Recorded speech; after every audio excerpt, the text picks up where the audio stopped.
Welcome back mga ka-TV. Ang video na tatalakayin natin ngayon ay ang chapter 56 ng Failure Frame, Became the Strongest and Annihilated Everything with Low-Level Spells. At kung bago ka lang sa channel ko ay huwag mahiyang mag-like, subscribe o follow at i-click ang notification bell para ma-notify ka sa susunod na video. Paalala, ang video na tatalakayin natin ngayon ay maaaring mag-iba mula sa ilalabas na anime.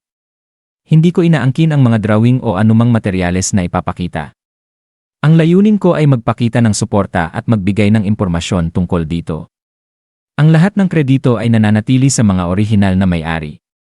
Maraming salamat habang papalapit na sa wakas ang matinding labanan. Ang pagkamatay ni Zwegsid at Ingrance, na mga makapangyarihang tagapagsilbi, ay nagdulot ng malaking epekto. Ang kanilang pagbagsak ay labis na nakaapekto sa hukbong demonyo na mahina at hindi na makalaban. Sa patuloy na pag-atake ng puwersa ng tao, nagsimulang gumuho ang hukbo ng mga demonyo na nagresulta sa isang napakalaking tagumpay para sa tao.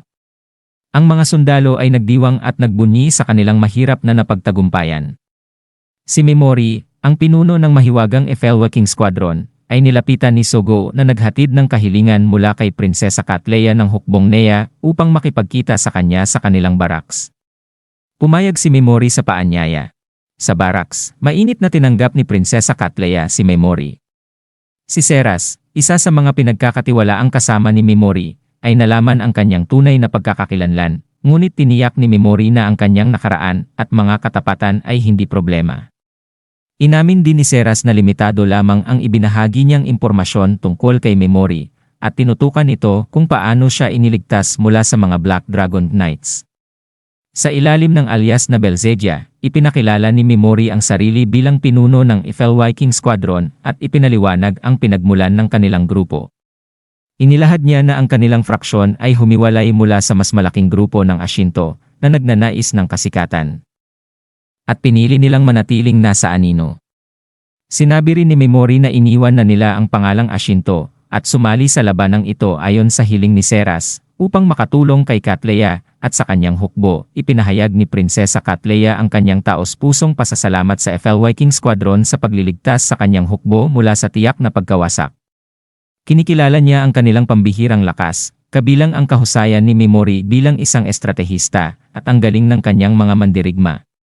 Napansin din niya ang pagkakaiba ng kanilang mga layunin, at pamamaraan kumpara sa mga narinig niya tungkol sa Ashinto. Kinumpirma ni Memory ang pagkakaibang ito, na binibigyang diin ang kanilang kagustuhang magtrabaho ng lihim at tuparin ang kanilang sariling mga layunin. Sa kanilang pag-uusap, ipinagkatiwala ni Catleya si Seras kay Memory na kanyang labis na pinahahalagahan.